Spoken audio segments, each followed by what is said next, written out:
Bonjour tout le monde. Dans ce vidéo, je vais vous présenter comment faire la configuration d'un routage inter-VLAN. On a vu dans les anciens vidéos et surtout dans le vidéo notion détaillée des VLAN qu'en créant des VLAN au niveau de la couche liaison de données, donc on va diviser le même domaine de diffusion en différents domaines de diffusion. Chaque VLAN il aura son propre domaine de diffusion. Donc on a vu aussi que pas de communication entre des VLAN différents.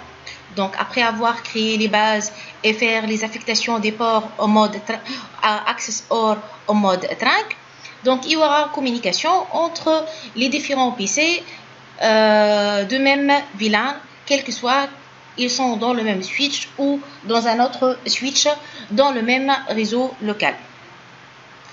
Mais si on veut rendre cette communication possible, donc on doit ajouter un routeur et configurer le routage inter-VLAN. Donc je vais commencer tout d'abord par répéter la même partie donc dans le niveau 2.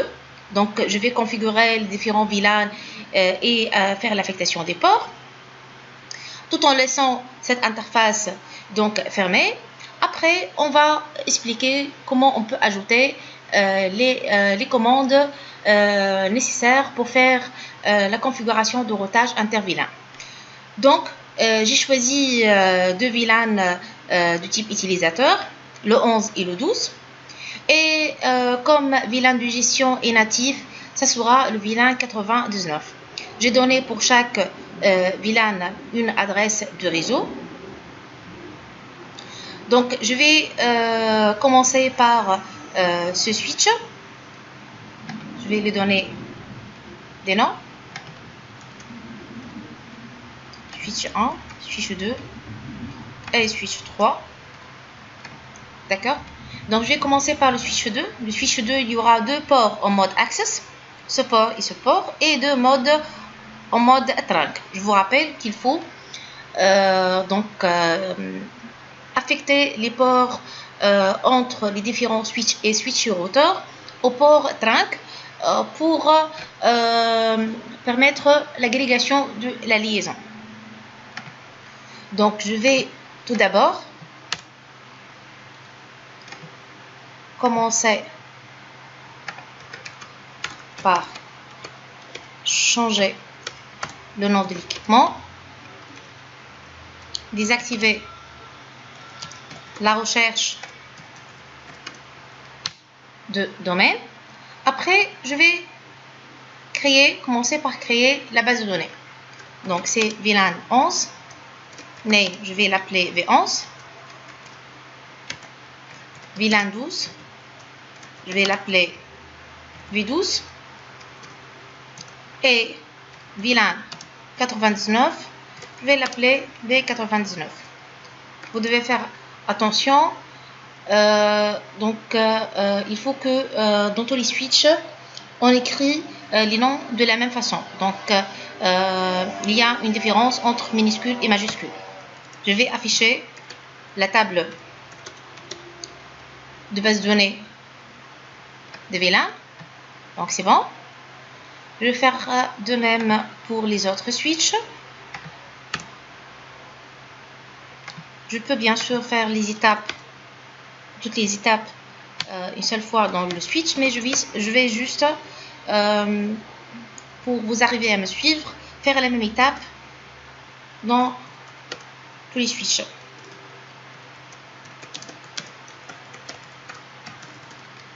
Et je vais commencer la création VLAN 11, name V11, excusez-moi, VLAN 12, name V12, VLAN 99, name V99. Et je vérifie, c'est bon. Et aussi pour le troisième switch, le switch 1, une erreur que les étudiants il a fait toujours. Donc il ne configure pas toute la base de données ici parce que il n'y a pas d'épicé connecté directement à ce switch. Ils vont dire qu'on a juste 99, donc ils vont créer juste 99. C'est faux, il faut créer toute la base de données parce que l'acheminement, ça peut passer par le switch A. Donc le switch A, il doit connaître, ça veut dire quoi, VLAN 11, VLAN 12, etc.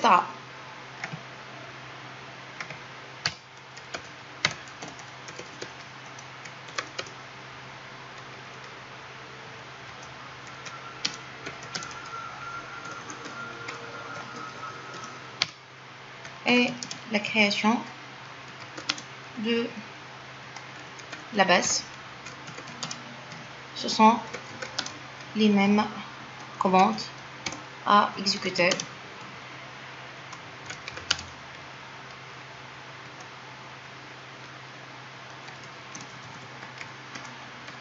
Et l'affichage de la table de base, l'affichage de la base de données de VLAN, c'est bon. Donc, je vais maintenant faire l'affectation des ports. Puisque ces deux ports sont successifs, je peux utiliser range, c'est-à-dire plage, pour ne pas. Donc, je vais l'utiliser pour ces deux ports, puisque c'est le même VLAN. Donc, interface, face Ethernet 0/3, switch port, mode access, switch port access, VLAN 11. Exit, interface, face Ethernet 0/4, switch port, mode access, switch port access, VLAN 12. Maintenant, pour ces deux ports, puisqu'on va écrire les mêmes commandes, switch port mode trunk, switch port trunk native VLAN 99, donc je vais les faire dans une seule étape en utilisant range. Donc interface range, face Ethernet 0,2 de 1 à 2. Donc range, c'est-à-dire plage, et je peux mettre ici la plage. Si c'était par exemple 4 ports et c'était successif, on peut mettre de 1 à 4. Donc switch port mode trunk, switch port trunk natif VLAN 99. Et je vais vérifier le fichier de configuration. Donc pour le 1 et pour le 2 ça va, pour le 3 et pour le 4 c'est bon. Donc et j'enregistre le fichier de configuration. De même pour ce PC.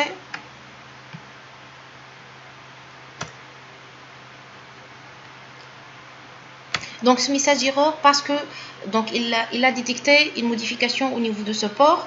Il n'arrive pas à faire une négociation pour établir la liaison. Donc je vais vérifier les numéros. Donc le 3 pour le VLAN 12. Faut pas se tromper. Switch port mode access, switch port access VLAN 12, interface face Ethernet 0/4, switch port mode access et switch port access VLAN 11. Et 1 et 2 comme vous voyez. Je vais faire le trunk et je vais utiliser range, interface range face Ethernet de A à 2. Switch port mode trunk et switch port trunk natif VLAN 99. Et je vais vérifier le fichier de configuration. D'accord, ok. Et enregistrer le fichier de configuration. Donc, pour ce switch, donc on peut une fois pour toutes faire le trunk pour ce port. Il ne faut pas l'oublier parce que sinon on aura des problèmes après. Ça ne va pas passer pour le routeur. Donc, tous les ports de ce switch, ils vont avoir une affectation au mode trunk. Donc, Ça ne suffit pas d'affecter ces deux ports-là, mais il faut aussi affecter ce port au mode trunk. Sinon, ça ne va pas marcher après. Et vous pouvez l'oublier. Donc, une fois pour toutes, je vais le faire, même si je ne vais pas maintenant tester la partie routeur. Donc, je vais faire range face Ethernet. Donc, de 1 à 3. Donc, switch port, mode trunk, switch port, trunk, natif, VLAN 99.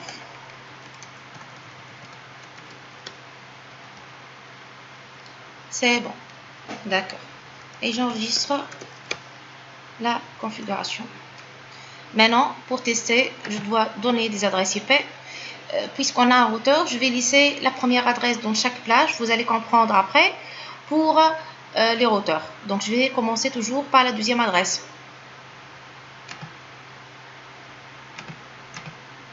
Donc, c'est 11.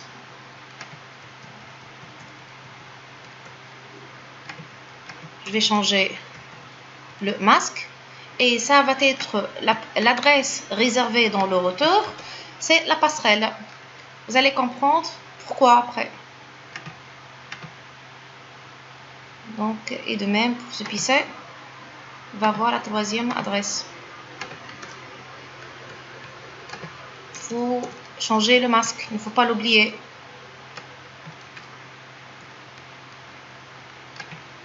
Et de même pour ce PC.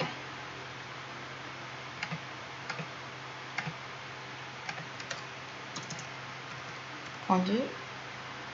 Je suis fait de copier-coller pour accélérer un peu. Excusez-moi.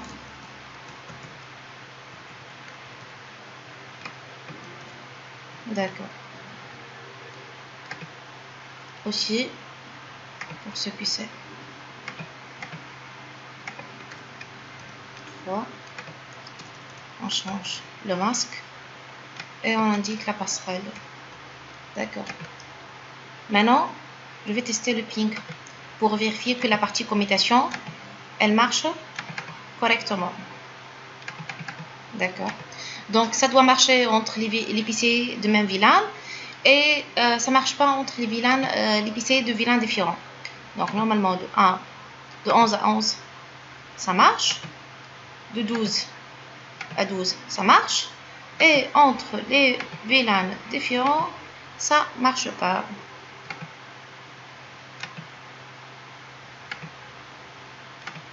D'accord. Ok. Maintenant, je vais passer à cette partie, au routeur. Donc, le routeur, donc, il a une seule interface. Cette interface, je vais la diviser comme si j'ai toute cette interface, c'est giga 0 sur 0. Comme si j'ai une autoroute, une grande route que je vais diviser en des sous-routes. Comme si je vais réserver une voie pour les voitures, une voie pour les camions, une voie pour les bicyclettes et une autre voie pour les voitures. C'est-à-dire dans la même interface, je vais faire de l'agrégation. Je vais donc diviser cette interface en des sous-interfaces. Par exemple, ça va être interface, la même interface, mes points, et je vais mettre le numéro de VLAN. C'est giga 00.11. Cette interface, ça va être le giga 000.12. Et cette sous-interface, ça va être 0 sur 0.99. C'est-à-dire, je vais diviser la grande interface en des sous-interfaces. Donc, pour faire cela, sous config, je vais accéder à la grande interface, l'interface giga 0 sur 0. Je vais l'ouvrir comme si, donc dans une autoroute, je vais ouvrir la voie, la grande voie. Et après, je vais accéder aux sous-interfaces, aux sub-interfaces. Donc, et dans chaque sous-interface, je vais indiquer le type d'encapsulation. On va faire de l'encapsulation. Je vais encapsuler dans cette sous-interface de données de la trame 802.1q venant d'un VLAN bien donné. Et je vais attribuer une adresse IP. Ça va être la première adresse dans ce réseau.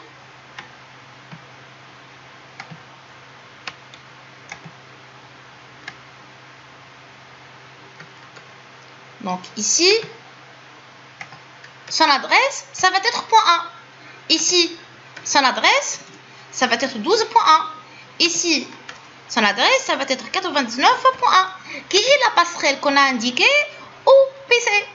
Donc, dans la grande interface, je vais la diviser en des sous-interfaces et pour chaque sous-interface, je vais mentionner, indiquer le type d'encapsulation et donner une adresse IP, donc qui est la première adresse dans la plage de VLAN adéquat.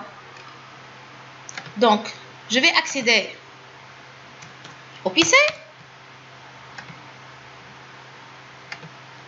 au routeur, excusez-moi. Je vais changer le nom, comme d'habitude, et désactiver la recherche. Ok, je vais accéder à la grande interface. Juste, je vais l'ouvrir uniquement. Donc, j'ai fait l'ouverture, j'ai fait uniquement l'ouverture de la grande interface. Après, maintenant, je vais accéder aux sous-interfaces une par une. Donc, le giga 0/0.11, déjà, comme vous voyez ici, c'est config sub interface. Je vais commencer par indiquer l'encapsulation. Ici, s'il vous plaît, il ne faut pas, donc il y a dans la majorité des commandes Cisco, il n'y a pas un ordre. Mais ici, l'ordre, il doit être respecté. Parce que si vous allez indiquer l'adresse IP, après vous allez indiquer le type d'encapsulation, le fait de mettre l'encapsulation, ça va effacer ce qui existe dans l'interface. Donc, comme si c'est un nettoyage, il va préparer le type de l'interface. Donc, il faut préparer le type de trafic qui va circuler au sein de la sous-interface avant d'indiquer l'adresse IP. Sinon, vous croyez que ça marche, après, vous vérifiez, ça ne marche pas. Donc, encapsulation, 802.1q, la norme, c'est .1q. Et devant .1q, vous mettez le numéro de VLAN qui doit être le même numéro de la sous-interface. Après, on va indiquer l'adresse IP comme pour une interface normale, IP addresses, et on met l'adresse IP et ça marche. Donc, sans sortir, on peut accéder à la deuxième sous-interface. C'est bon? Ok? Donc, on indique l'encapsulation et on donne l'adresse IP de cette sous-interface de la même façon. Donc, comme ça, on a terminé la deuxième. Il nous reste uniquement la sous-interface 99. Donc, on active l'encapsulation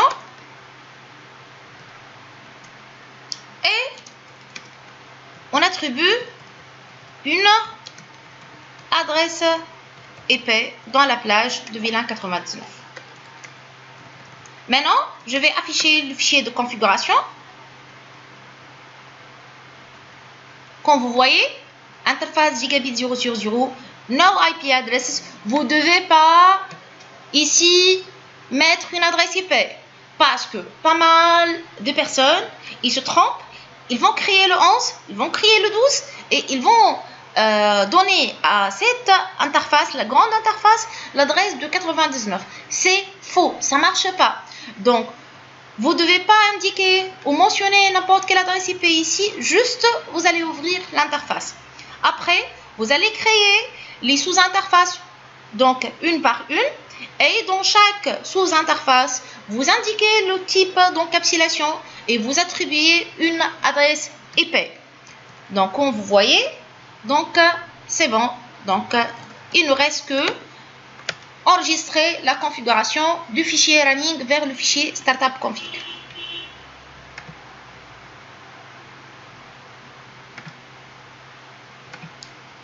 Donc, comme vous voyez, ce n'est pas nécessaire maintenant d'ajouter ce port au trinque puisque je l'ai fait déjà dans l'étape de l'affectation. Donc, maintenant, je vais tester. Je commence bien sûr par les mêmes, ça doit marcher bien sûr. Et après, je vais tester entre des VLAN différents. Juste mise à jour et ça marche. Donc, entre 11 et 12 et ça marche convenablement. Et bien sûr, on doit pouvoir capable d'atteindre le routeur. Et comme ça, on a terminé le routage inter-VLAN. J'espère que vous avez compris comment le faire. À très bientôt.